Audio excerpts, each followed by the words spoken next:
is, okay, we understand a little bit. And of course, this is a long inquiry to understand who we are, what we are, and a beautiful inquiry we should all take. Now, but where are we? What is this world filled with other people, filled with other beings, filled with where did it come from? Is there an origin story? What is the story that we can tell I'm about where happy we you are are? holding on to this question. As a 3-year-old boy, you must have asked this question. What is this? Yeah. Where do the clouds go? Every child comes up with the spirit of inquiry. Mm. What is all this? And this is the mother of scientific innovation. Mm-hmm. You see? What is this is science. Who am I is spirituality. And they both go together. Mm-hmm. Knowing about oneself and knowing about the world around us, they're complementary. Unfortunately, people have misunderstood this whole thing. They think either one of them you get into, Right. We need to know about this world. That is the whole path of scientific discovery. Mm-hmm. How many stars are there? How many planets are there? Ancient civilization, they did do this. They had the spirit of inquiry. Mm-hmm. And thousands of years ago, they already predicted Jupiter has 12 moons without any Hubble telescopes, you see. How did they do that? Yeah, that is through intuitive awareness. Uh-huh. Go within and get the knowledge. Uh-huh.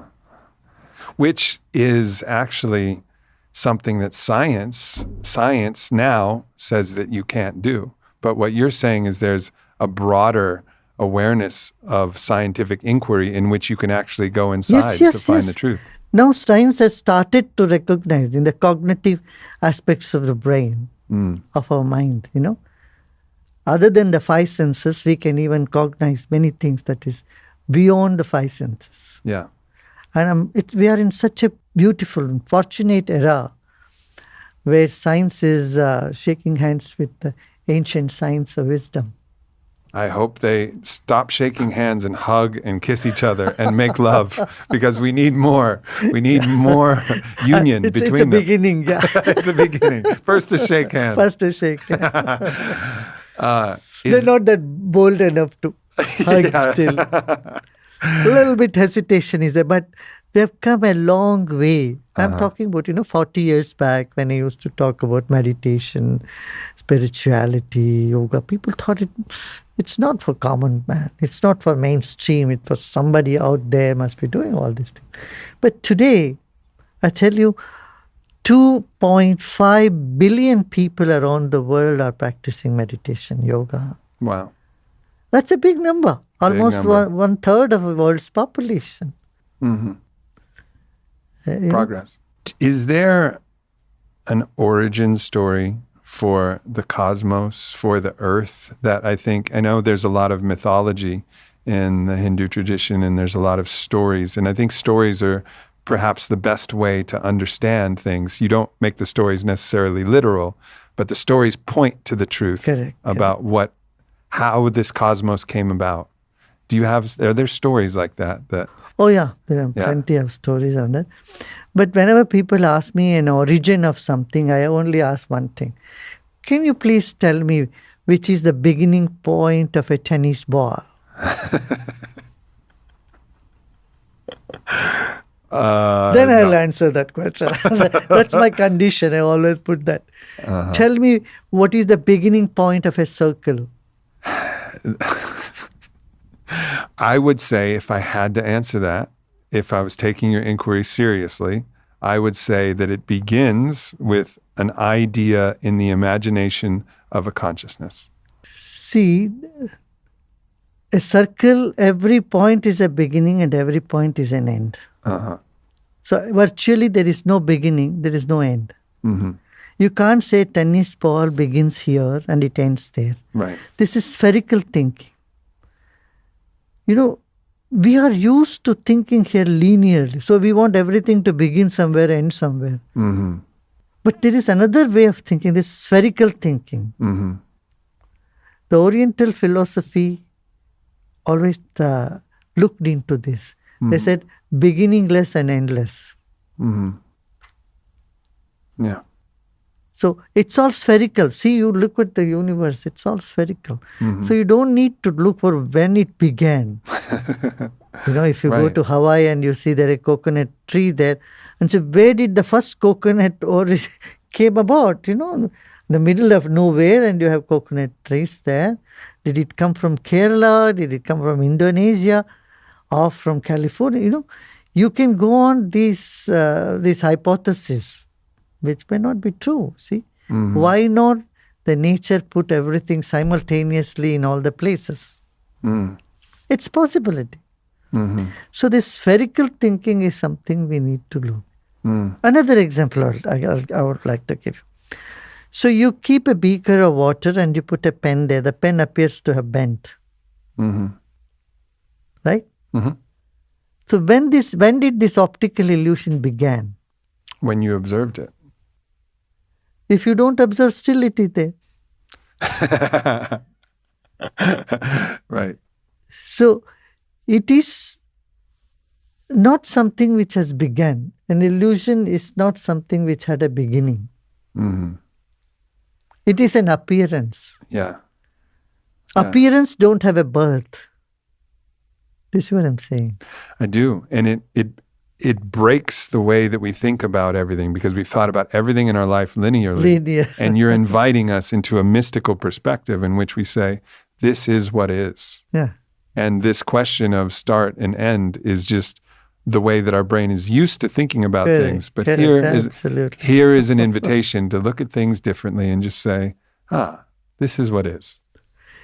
Today, fortunately, the quantum physics, the quantum scientists physicists have recognized this fact. There is what is called spherical thinking, that energy is there as energy. You don't need to say the energy originated from here, because it has neither beginning nor end. It can neither be created nor be destroyed. It is just there. Because I love stories, and because I love myths and mythology, and I love understanding the true meaning behind it, is there a particular myth or a story from your culture that illustrates something interesting or something that you enjoy sharing, just personally, about the cosmos? Just any story that comes to mind. There is plenty of them.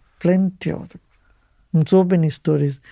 I don't know which one I should just take it like that. Okay. The Lord Vishnu, the creator, the maintainer of the universe, he is resting. And from the wax of his ears came two demons. And he was fighting with them for thousands of years, like he couldn't win over them. Then he asked for help from the Mother Divine. Kali? Mother Divine. Yeah. So, and she came and she finished these two demons and relieved him from that war. And the victory came to him. This is a story. Now, the wax, the two demons, you should know this name of them. They are Madhu and Kaitab. That means craving and aversion.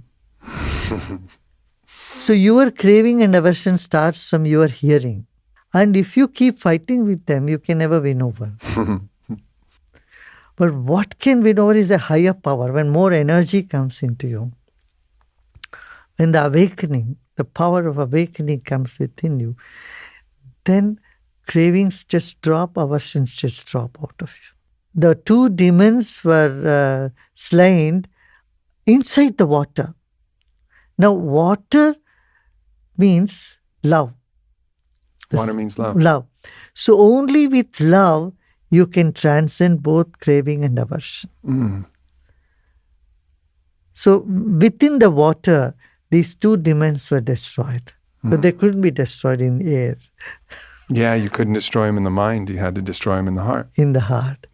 What was the role of the Mother Divine in that myth? Mother Divine is the energy, wisdom, knowledge. And so when knowledge came up, then the craving and aversion, both with love, Yeah. inside love, they could be dissolved. Yeah. That's a great story. There's so much wisdom in so many stories, but if we don't stay patiently and understand them and understand that water means love and understand what this is, we won't get the real meaning behind them. Correct. See, apaha is a word that in Sanskrit that connotes both water and love. So if some dear friend you call apta. Apta means my dear friend. Mm. So apaha means water. Yeah. So in a friendly manner or in the space of love, you can get over your cravings, your aversions, and your hatred, and all that negative feelings that you keep fighting with. Uh-huh. So this whole story here indicates don't fight with yourself, but just elevate yourself. Yeah. You Yeah. know? Bring more love into your life. Yeah. When we're talking about cravings and aversions, this goes to my next question, which is an exploration of what is it that we really want? Because we'll chase our thrills, our riches, our pleasures, and we'll avoid our pains, our discomforts, and we'll chase validations. But it's not what we really want. If I go into a deeper inquiry, like, what do I really want? So when you're, questioned with that inquiry about what it is that people really want, what do we really want? Well, see, you're asking a very general question. It depends on what stage of evolution you are in. Uh-huh. If you ask a child, what do you want? He said, I want a candy. I want chocolate. Yeah, that's the want then. And you ask a teenager, what do you want? Oh, I want a friend, boyfriend or girlfriend, whatever, And you ask someone little older, then I want a job. See, our wants, our chase for something goes on till you really realize, you really come to this understanding, I'm much bigger than all these roles I'm playing. Mm. Then you start asking, who am I? What is the purpose of my life? Where am I going? Is this the world? This is it? Is there anything more? And once you get to that stage, I tell you, rest becomes very easy. Your seeking begins. The seeking begins, then it's not too far away to find yourself.